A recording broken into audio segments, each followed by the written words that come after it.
করে থাকি যে ইয়াদা ইয়াদা হি ধর্মস্য গ্লানির ভবতি ভারত অভ্যুত্থানম ধর্মস্য দদাত্মনাং সৃজমহম পরিত্রাণায় সাধুনাং বিনাশায় সা দুষ্কৃতম ধর্ম সংস্থাপনার্থে সম্ভবামি যোগে। আমাদের বাংলাদেশে এই শ্লোকটা বলে যদা যদা হি ধর্মস্য গ্লানির ভবতি ভারত অভ্যুত্থানম ধর্মস্য দদাত্মনাং সৃজমহম পরিত্রাণায় সাধুনাং বিনাশায় সা দুষ্কৃতম ধর্ম সংস্থাপনার্থে সম্ভবামি যুগে যুগে। আর সংস্কৃত শ্লোকের সংস্কৃত শব্দ উচ্চারণে বলা হচ্ছে জটা হয় ইয়, যুগে যুগে মানে ইয়োগী ইয়োগে। এই শ্লোকটার ব্যাখ্যা ভগবান শ্রীকৃষ্ণ বলছেন এত মর্মান্তিক কথা, হে অর্জুন, যে যেভাবে আমাকে স্মরণ করে, আমাকে ডাকে, আমি তাকে সেইভাবেই তার ওই ভক্তের বাঞ্ছা বা বাসনা পূর্ণ করি। এখন পহলবী ভাষায়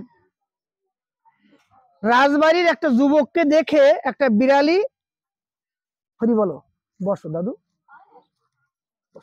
বসো, বিড়ালি তার দিক তাকিয়ে কাম ভাবে বলছে, উনি ভাগবত শ্রবণ করছে। বিড়ালি কি শ্রবণ করছে?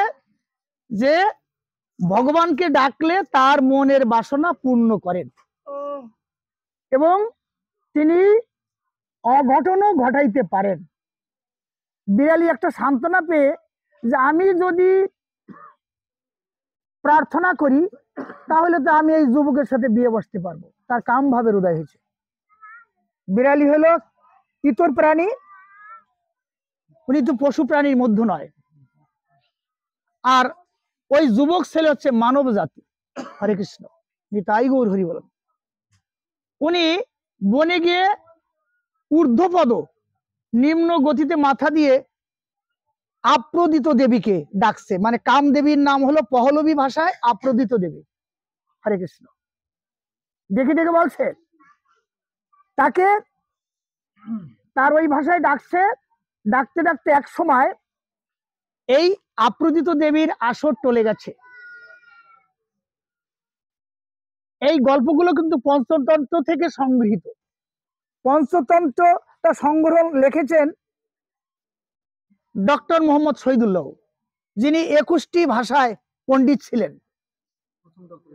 হ্যাঁ, ডক্টর মোহাম্মদ শহীদুল্লাহ এই পঞ্চতন্ত্র থেকে সংগ্রহ করা হয়েছে। ওই বিড়ালি প্রার্থনায় সন্তুষ্ট হয়ে আপ্রদিত দেবী তাকে স্মরণ করলেন, হে বিড়ালি, তুমি একটা ইতর প্রাণীতে জন্ম নিয়ে তুমি আমাকে এমন ভাবে ডাকছো, বলো দেখি তোমার মনের অভিপ্রায় কি?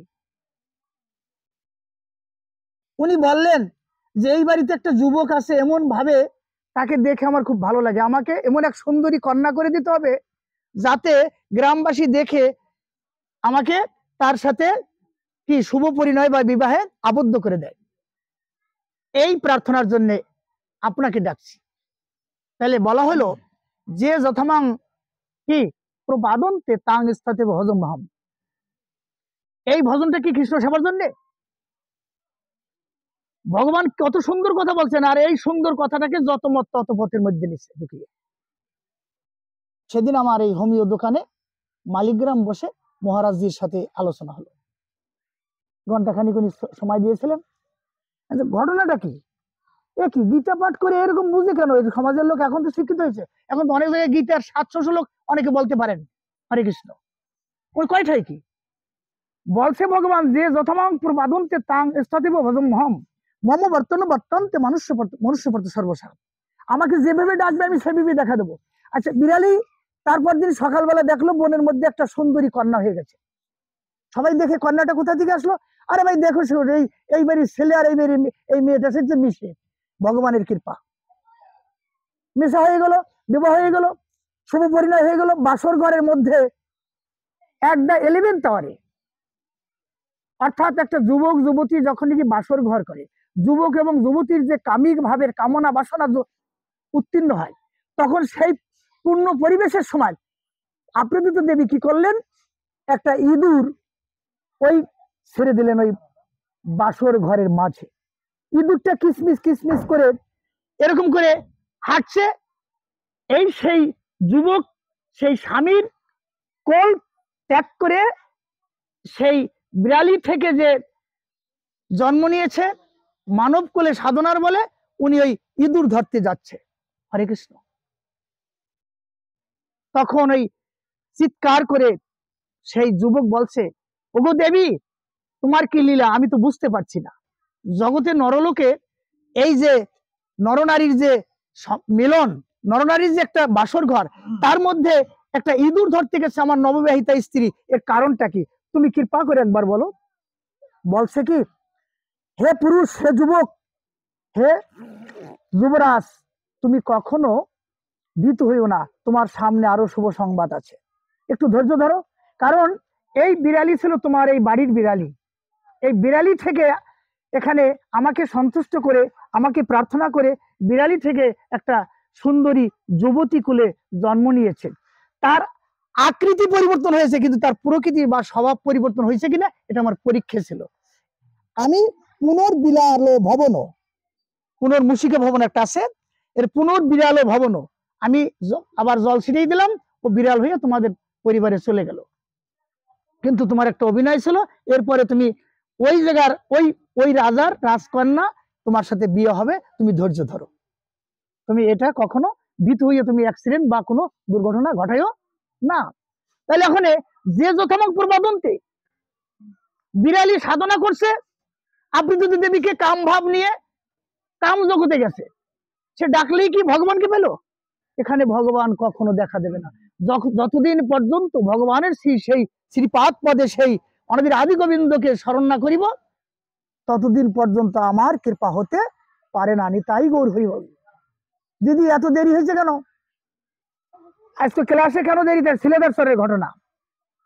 দিদি এত দেরি হয়েছে কেন? গোবিন্দ ডাক্তার গোবিন্দ দার ভাই বউ, নাম বললাম, অসুবিধা নেই। হরে কৃষ্ণ। আমি 13খানা ভগবানের পূজা দিই। তাই গৌর হরি বলো। সদানন্দ যেখানে যাবে এই ক্লাস সিস্টেম ছাড়া কিছু বুঝে না। 13খানা ভগবান আসনে দিয়েছেন, আপনি কোন খানাকে একনিষ্ঠ ভক্তি দান করিবেন বলুন? সমাজ সংস্কার করবেন না? পদে পদে বহুদিনের অপরাধের কারণে এক একটা ফল ফলে, তাই না? আপনার আমার পূর্ব জন্মের হোক, এ জন্মের হোক, আমার হোক, তার হোক, একটা কর্মফল ভোগ করতেই হবে।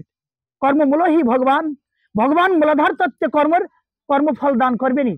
অতএব আপনি 13খান ভগবানের পূজা দিয়ে দেরিতে এসেছেন এখানে, আপনি কৃষ্ণ পূজা কখন করবেন? অতএব আমার একটাই প্রশ্ন, শ্রীমদ ভগবদ গীতা একং ঈশ্বর দ্বিতীয় নাস্তি। যতদিন পর্যন্ত আমরা ভগবানকে না চিনবো, যতদিন পর্যন্ত আমরা গোবিন্দ পূজা না দিতে পারবো, যতদিন পর্যন্ত গোবিন্দ পূজা না জানবো, ততদিন পর্যন্ত আমাদেরই আসা যাওয়া বৃথা, শুরু আর কিছু নয়। আর সব ধর্মের নামে বাণিজ্য। ধর্মের নামে বাণিজ্য থেকে যখন আমরা উদ্ধার পাবো বা উদ্ধারিত হতে পারবো, যখন থেকে এই কুসংস্কার থেকে, এই প্রতারণার সমাজ থেকে আমরা উদ্ধার হব, সেদিনই আমার গোবিন্দ, আমাদের গোবিন্দ কৃপা করবে। দেখবেন নাইলে এই মাদারীপুরের ভাইরাস ফরিদপুর আসবে, ফরিদপুরের ভাইরাস মাদারীপুর যে পরিণত হবে, দেখবেন জ্বালা কয়কারে। অতএব আগে আমাদের অবশ্যই এখনো সনাতন ধর্মের সত্যতা চিরশাশ্বত ছিল, আছে এবং থাকবে। যদি এই বীজ মন্ত্র না থাকতো, তাহলে সনাতন ধর্মের যে আচরণ বা সংস্কার, তাতে আমরা অচিরে আরো ধ্বংস হয়ে যেতাম। কিন্তু এখন দেখা যায় সুভাষের ছেলে মেয়ে 5টা, এই যার বাড়িতে এসেছি, কিন্তু এরা কোনোদিন একটা আসমান মন্ত্র জানে না, অথচ এই পরম ব্রহ্ম সত্তা থেকে জড়িত বিধায় এরা সুন্দর পথে লালায়িত এবং সুন্দর পথে সুন্দরভাবে গোবিন্দ সেবা করে যাচ্ছে, মানে হোক আর অনুমানে হোক। কিন্তু এটা ভগবানের অশেষ কৃপা, সনাতন ধর্মের তত্ত্ব, তাই না? তাই আমি যেটাই বলি, যতটুকু আমি অনুরোধ করি, শ্রীমদ ভগবদ গীতায় বলছে কি, মত চিত্তা মদগত প্রাণা বোধায়ন্ত পরস্পরম কথান্ত চ মাম নিত্যম তস্যন্তি চ রমন্তি চ। 10ম অধ্যায় বিভূতি যোগে 9 নম্বর শ্লোকে ভগবান অর্জুনকে উদ্দেশ্য করে বলেছেন, হে অর্জুন, আমার মনোপ্রাণ গত ভক্ত যিনি, তিনি আমাকে শরণাগত হয়ে আমাকে সম্পূর্ণ সমর্পণ করেন আর আমার কথা নিত্য কীর্তন করেন। এই নিত্য কীর্তন করে কি করেন? সেই ভক্ত আমার অতি উত্তম, যে ভক্ত আমার কীর্তন অপরকে শিখিয়ে পরমানন্দ লাভ করে, তাই গুরু। অতএব আমার কথা কীর্তন অপরকে শিখাইয়া আরেকজনকে শিখিয়ে যে পরমানন্দ লাভ করে, সে আমার আত্মা স্বরূপ, আমার আত্মা অবস্থান করে আমার দেহে। অতএব এটা 9 নম্বর শ্লোক দেখবেন, শ্রীমদ ভগবদ গীতা 10ম অধ্যায় বিভূতি যোগে দেখবেন, বারবার বলেছেন। আর এই অপব্যাখ্যা যেন না হয়, শ্রীমদ ভগবদ গীতা যে যেভাবে ডাকেন ভগবানকে পাবেন না, যেভাবে ডাকেন তাকে পাবেন, যে উদ্দেশ্যে যাকে ডাকেন ঠিক তাকে পাবেন। ভগবানের অপর অনন্ত ব্রহ্মাণ্ড, অনন্ত লীলা, ওই লীলার কিছুটা অংশ পাবেন, কিন্তু পূর্ণাঙ্গ লীলা তাকে পাইতে হলে শুধু তাকেই ডাকতে হবে। নিতাই গৌর হরি বলো, জয় রাধা মাধব। আমরা শ্রীমদ ভগবদ গীতা এখানে আমরা বিশ্রাম দিচ্ছি। আমরা গুজ্জ নাম কয়টা